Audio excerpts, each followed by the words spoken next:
Well, bringing up the topic of music, what about the millions of instances when people pirate songs off the internet without any penalties? That's a clear violation of the artist's wishes. So why does it happen without any justice being enacted? So, I guess my question is, when artists share their artwork on the internet, is that different from sharing their art in real life? How does this affect the concept or definition of copyright? In modern times, technology such as the internet has made it easier to share artwork across the globe. However, it has also become easier to steal that work, using programs such as Photoshop to remove watermarks or to edit images. It has become dangerous to share your original artwork nowadays. Therefore, copyright must have a larger influence or a change in concept than just remaining a rule placed within society's order. So, how about we take copyright in a more conceptual sense instead of a legal one? Copyright could be considered to place limitations upon the freedom of society to use and benefit from shared artistic work. Well, now we're arguing in terms of shared versus personal. I say if you're willing to share your art, then you should accept the consequences of publicizing it. Art is meant to be shared with the community because it's built off of culture and it builds culture. In order to advance or progress with art, it's necessary to share art in the first place so that other artists in the community have other styles to influence and base their work off of. Art is so tied into the community that it becomes shared knowledge. Even so, art should be considered personal property even if it is shared within the community. Art is based upon original talent, experience, and skill that cannot be owned by anyone else except for the artist. They created it, therefore they should be able to claim ownership over it without the threat of others claiming it as their own or using it for their own benefits. Wait, but art builds off of each other, as the art community can gain new techniques or ideas through spreading their work, and if artists have complete ownership of their works, then other artists are not able to use it as an inspiration to create new art. Doesn't this limit cultural development in the art community and hurt the overall experience of art?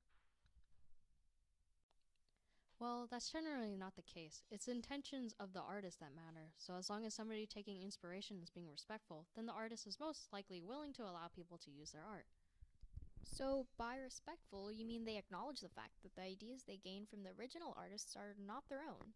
So they wouldn't do things such as delete the source or watermark or claim the art as their own so kind of like plagiarism. They have full understanding that the original work was created by the original artist and gives credit to them. See, now you're getting it. So as long as the community remains respectful, the artists won't be deterred from sharing their art. They contain enough control over their work to make it governed by their own intentions and not the community's. Morgan, can I go back to my extended essay now? Nope, we gotta go through the facts. So, at first, we agree that copyright should be based upon the law and provide an order for the use of music, literature, visual arts, and other art form. Since it is supposed to maintain a fair order, we thought it should be based upon ethics and reason. We compared the use of ethics within copyright with consideration of monetary value. The addition of money changes the intentions of the artist, where the artist is not creating for the sake of creating, but instead is looking to use other people's ideas for selfish and personal gain. But we must take into consideration using art for the purpose of common good. In the end, if fan art was sold, it would help to promote the original work while still allowing the artist to make profit for the work they spent time and effort on. The intention of the artist doesn't have to matter if overall good is achieved. Next, we discussed a situation where the reasoning behind copyright seemed unfair. This was about Hot Topic, a big company using art without permission for their own merchandise. We agreed that ethics follows reasoning, but it follows human reasoning, which can be considered biased and therefore flawed. So even though copyright should be just and rational, sometimes that just doesn't work out. Copyright is a societal construct, while art is more of a form of expression and a source of knowledge. It can't be considered only bound to society. We took into consideration the time when Taylor Swift copyrighted several of her lyrics and banned them from being used on merchandise that wasn't affiliated with her. So, to what extent can language be owned? Copyright suggests that language can be claimed legally because it is bound by society, but we took into account the different perspectives that could be considered, such as language being similar to art in the sense that it is a way to create knowledge and understanding between people, so that even if a person strings a clever set of words together, it cannot be claimed as their own. In the end, we decided that Taylor's copyright enforcement only applied in a societal sense, or in the business and marketing world. This means that she does not own the language itself, but in the sense of how it is bound to order in society. This led us to think about how millions of songs are pirated through the use of sharing through the internet. In the modern world, it is extremely difficult to prevent other people from using an artist's own shared work. So, this brings up the topic of shared versus personal in the sense of art, and how this modern technology affects the experience of art. We considered the fact that an artist must accept that sharing their work is a part of being an artist and creating ideas. They must take into account that their work is not their own anymore and face the consequences of sharing that work. However, we also stated that the intention of the artist is what matters most. So even if they decide to share their work, they should be allowed to still place boundaries upon how it is used. So the overall question is, of course, to what extent does copyright limit the experience of art? First of all, it depends in what sense we are talking about. Copyright can either be defined in a legal or conceptual sense. In terms of the law, copyright determines the boundaries of how much artists can take or use the works of other artists. Copyright also creates a punishment for those who want to steal other art, but also for those who create art inspired from other art.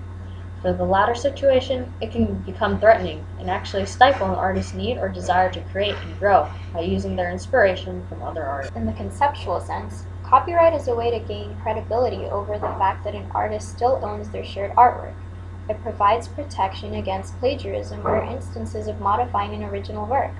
Copyright in the conceptual sense protects the original artist from the dangers of society rather than punishes the artist. So while an artist shares their work with others, they are still credited as the original artist. The experience of art includes the entire atmosphere surrounding an artist, their audience, and their work. There are many cases where copyright serves to protect the artist without causing any consequences to the work itself. Taylor Swift is an example where she claimed ownership of lyrics to prevent companies unaffiliated with her from stealing them and gaining profit. This doesn't influence how a person enjoys her music, so the artistic aspect is left alone as Taylor deals with the corporate aspect. However, copyright can also deter the artist from creating works inspired by others or sharing their work to the public. This would be when large companies like Hot Topic steal the small-time artist's work and they can't fight back because they don't have the money or power, even though they are very much in the right. Instances such as this greatly limits the experience of art by making the artist feel threatened with sharing their works, preventing the community from progressing in art and ideas. So back to Disney. While they have the right to enforce copyright with artists who create fan art, so that the only benefit gained from Disney's work is to the company itself, we still have to acknowledge the fact that their strict laws against selling fan art can hurt the artistic community dramatically. Disney owns much of the Western media, like Star Wars and Marvel, so Disney becomes more of a part of artistic culture and experience rather than a brand or trademark.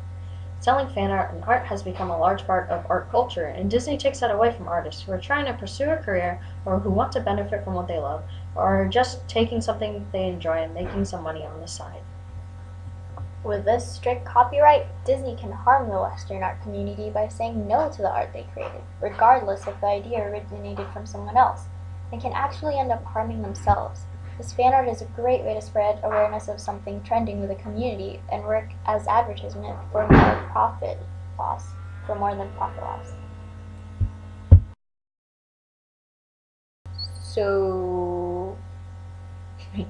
So copyright does limit the experience of art, right? What? Weren't you listening? It depends. It depends on what. Are you serious? We had this entire conversation. Look at all these visuals. You're so unbelievable. But look, there's too many. And look, why did you get a Taylor Swift head? You made like 35 slides and it took too long. Okay, you know what? I'm marking my extended essay as done. Final draft. Ugh. It's okay. It looks as bad as mine came out.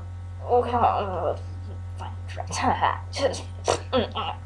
All right. Well, nice chat. Till the end. Finally.